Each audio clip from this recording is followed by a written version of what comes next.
What is up, my murder? Marvel's Midnight Suns ended up being surprisingly good. Admittedly, we were a bit skeptical when we realized it was going to be a strategy game, but we were pleasantly surprised. Made by the same developers that created the much famed XCOM series, the gameplay is absolutely phenomenal. The only caveat is, the game runs like garbage. Despite how non-intensive the graphics appear to be, the quality of the game suffers tremendously because of how constant stuttering and crashing issues constantly occur both in cutscenes and during gameplay.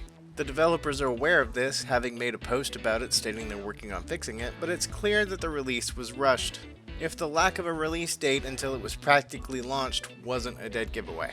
We're actually extremely disappointed that we had to restart the game after almost every other mission after being drawn in by such quality mechanics of the gameplay itself. The other annoying part was that it focused in way too much on the RPG aspect and storytelling, forcing you to only do one mission a day in game time, and going through hanging out with the various heroes and doing stuff around your home base. Most of the time I just wanted to rapid fire run the side missions and gather resources and power up for the story missions more, but having to go through the sequence after each mission and sleep and then do dailies before you set out on your mission to rinse and repeat made that a little too tedious to put up with. In the end, we ended up playing through the story missions because between that and having to restart the game on a regular basis to keep it from stuttering and lagging, it was just too much. The gameplay had so much to offer though, from environmental tricks and card decks that you could build for each hero. One of our favorites was Spider-Man and his unique ability to lower the cost of using environment against your enemies, which if used right allowed you to take most of them in a single turn.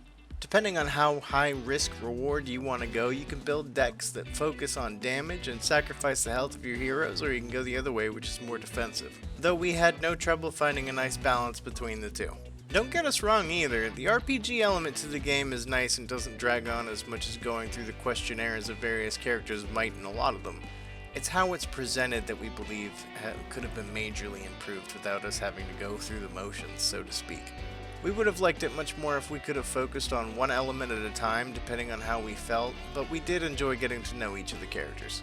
Except for Captain Marvel, I don't know why, but for some reason they painted her like kind of an asshole. Each character has some major growth they go through, however, aside from her, that the Hunter, your character, helps them through in this time of crisis. We don't want to spoil anything here because we did actually enjoy the story it had to tell and encourage you to watch our gameplay videos coming soon. Don't forget to smash that subscribe button to get notified when our videos go live. But we thought the story was well thought out and presented well enough through the RPG elements, getting small tidbits of information from each conversation that painted a larger picture and also had plenty of callbacks to all kinds of multiversal comic book and video game moments. Each hero has their own friendship meter that will offer different benefits in combat, such as hero combo cards that do massive amount of damage. It also unlocks various conversations with those characters. If you attend their various clubs, you can get an ability card left and right. The decks are highly customizable by late game and sooner depending on how much you can tolerate running side missions on a day cycle. Even as we're writing this, we're thinking about doing another playthrough, making darker choices in the RPG elements to unlock a different route of abilities where we just do side missions to overpower the heroes before pursuing the story. The only tough part about that would be that you don't get certain heroes until way later in the story. There's also a new game plus that we're considering trying out as well. We just hope they fix the graphic stuttering issues soon so we can enjoy it. Unfortunately, because of how bad that was and the jarring stop and go pacing, we're gonna have to give this one a 2 out of 5. I know. If it were just up to the quality of the gameplay, the rating would be much higher, but the rest is just too much to get over and prevented us from looking into certain aspects of the mysteries around the home base, which we plan to make videos on, so keep a lookout for those. Thanks for watching. This has been your review with The Captain Crow Show.